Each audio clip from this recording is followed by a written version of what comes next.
Ассалаумағалейкум құрметті көрермендер. Жер шары біз естіп біле бермейтін ерекше мекендерге толы.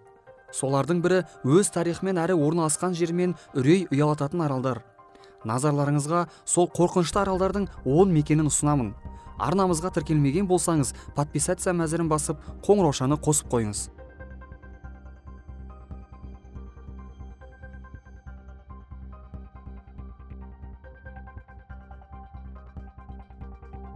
Атолл Бикини, Маршалл аралы. Атолл екі себептен қауіпті аралдар тізіміне кірген. Жағалауында жүзген акулалардың көптігі мен радиацияның мөлшерден тыс болуы.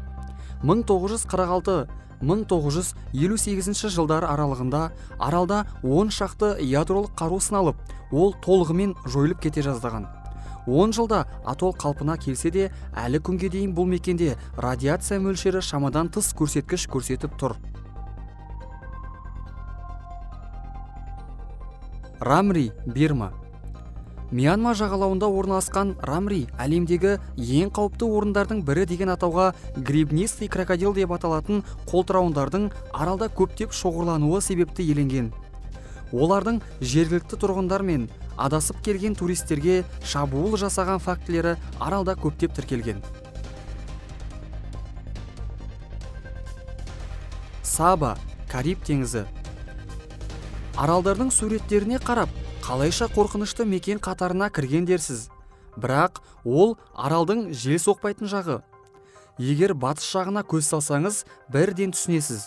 Ол жерде аймақтағы ең жойқын дауылдар болып тұратын көрінеді. Жел аралдың батыс жағында ойран салып кетеді екен.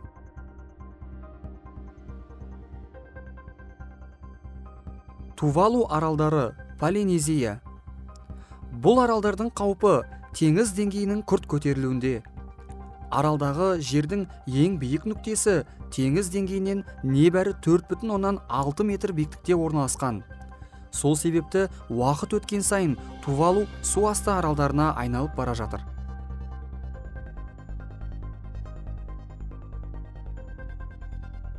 Грюинард, Шотландия. Екінші дүниежүзілік соғыс уақытында Британ билігі бұл аралды биологиялық қаруды сынауға қолданған болатын. Эксперименттердің нәтижесі аралдағы топырақтың қауіпті бактериялармен ластануына әкеп соғып, Грюинард карантинге жабылады. 1986 жылы жерге формальдегид төгілгенімен арал қазіргі уақытқа дейін қауіпті аймақ болып саналады. Возрождение аралы, Арал теңізі. Арал теңізінде орналасқан бұл мекенде 1948 жылы Кеңес одағы биологиялық қару сынау үшін лаборатория орнатқан болатын.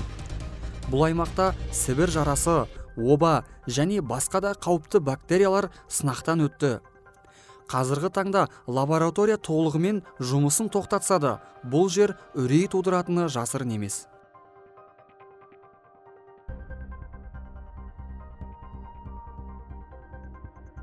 Миякедзима, Жапония. Бұл арал араға жылдар салып оянатын белсенді Ояма вулканымен ерекшеленеді. Алайда вулкан ол негізгі қауіп емес. Бұл мекенде аралдың тұрғындарын күндіз түні газ тұтқышпен жүруге мәжбүрлейтін жерден улы газдар бөлінеді. Аумақта орнатылған сенсорлар күкірт концентрациясының қауіпті деңгейге көтерілгенін анықтаған бойда сирена қосылып, барлық тұрғындар газ тұтқыш киюге мәжбүр болатын көрінеді.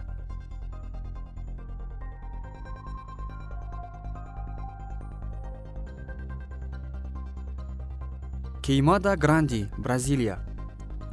Сан-Паулу жағалауында орналасқан шамамен 430 мың шаршы метр аумақты құрайтын арал Золотой Копьеголовый деп аталатын әлемдегі ең улы және қауіпті жыланның мекені. Аралда жыланның көптігі соншалық, басқа атауы жыландар аралы екен. Бразилия үкіметі Кеймада Гранди қауіп қатерге толы болғандығы себепті ол жерге экскурсия жасауға тыйым салған.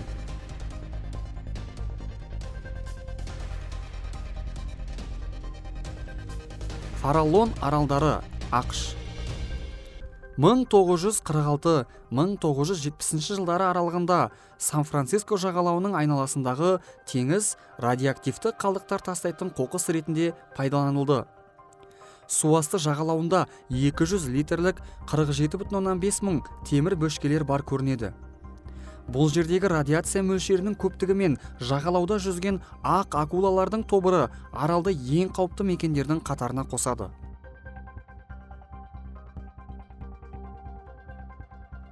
Павелия, Венеция. Бүгінгі біздің тобымызды Венеция маңында орналасқан кішкентай ғана арал тәмамдап отыр. Бір қарағанда кәдімгі арал болғанымен, тарихын қарасаңыз үрей тудыратындай. Рим империясының заманында оба ауруын жұқтырған адамдарды осы бір аралға апаратын болған. Павелия аурудан көз жұмған адамдардың осы жерге әкеліп тастайтын крематорий іспетті болған. Одан кейін де аралды басқа мақсаттарда пайдаланғанымен, қазіргі кезде арал ешкімге керек жоқ, тастанды әрі қорқынышты мекенге айналып отыр. Бүгінге осы. Видео ұнаса лайк басыңыз, ал ұнамаса дизлайк басыңыз. Q-Life арнасында жүздескенше аман сау болыңыздар.